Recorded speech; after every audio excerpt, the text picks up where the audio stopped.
దేవుని నామానికి మహిమ కలుగును గాక. అందరికీ ప్రైజ్ లార్డ్. దేవుని యొక్క పరిశుద్ధ వాక్యము చూసుకుందాం.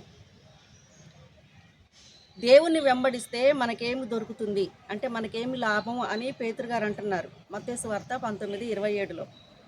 దేవుణ్ణి వెంబడిస్తే మనకేం దొరుకుతుంది అంటే చాలా లాభాలు ఉన్నాయండి. దేవుణ్ణి వెంబడిస్తే, దేవుణ్ణి తెలుసుకుంటే, దేవుని దగ్గరికి వస్తే ఎన్నో ఆశీర్వాదాలు ఉన్నాయి. అవన్నీ మనం పొందుకోవాలంటే ఖచ్చితంగా దేవుని వెంబడించాల్సిందే, దేవుని తెలుసుకోవాల్సిందే ఒక మానవుడు. మొదటగా వచ్చేసి పాప క్షమాపణ దొరుకుతుంది. పాప క్షమాపణ అంటే నువ్వు క్షమించబడతావు, నీ పాపాలన్నీ క్షమించబడతాయి. కీర్తన 134 చెప్తున్నాడు అనమాట. ఇంకా ఆయన దగ్గరికి వస్తే ఏమేమి దొరుకుతాయి అంటే ఆయన మాటలు దొరుకుతాయి అన్నమాట. ఆయన మాటలు కీర్తనలోనే 130 అధ్యాయము 5వ వచనంలో ఆయన మాటలు దొరుకుతాయి. ఆయన మాట వినాలని ఆశ కలుగుతుంది అనమాట. ఆయన దగ్గరకు వచ్చినప్పుడు ఆయన మాటలు దొరుకుతాయి కనుక ఆ మాట వినాలని ఆశ కలుగుతుంది ఒక వ్యక్తికి.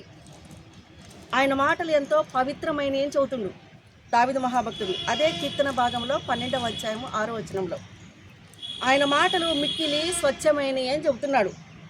ఆయన మాట సత్యమైనది. సత్యము అంటే నిజమైన వాక్యము, నిజమైన దేవుడు. సత్యాన్ని తెలుసుకోవాలి మనం. కీర్తనలో 119వ అధ్యాయము 140 వచనములు ఆయన మాటలు సత్యమైనవి.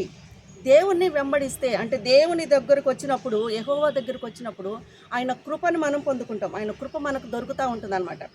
మనందరికీ సంపూర్ణ విమోచన కలుగుతుంది.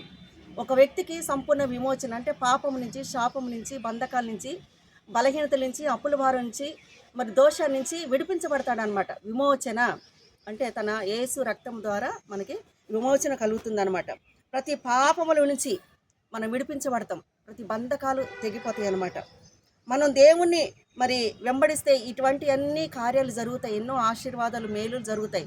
మన కుటుంబం, మనము, మన పిల్లలు ఆశీర్వదించబడాలంటే, మనం విడిపించబడాలంటే, ఒక శాపం నుంచి, అప్పుల భారం నుంచి, సమస్యల నుంచి, బాధ నుంచి, దుఃఖం నుంచి విడిపించబడాలంటే ఖచ్చితంగా నువ్వు నేను దేవుని వెంబడించాల్సిందే. ఆయన సత్యమైన దేవుడు, నిజమైన దేవుడు అని తెలుసుకోవాల్సిందే. ఇటు మాటలు దేవుడు దీవించి ఆశీర్వదించును గాక. దేవునికి కృప మీకు తోడై ఉండును గాక. ఆమేన్.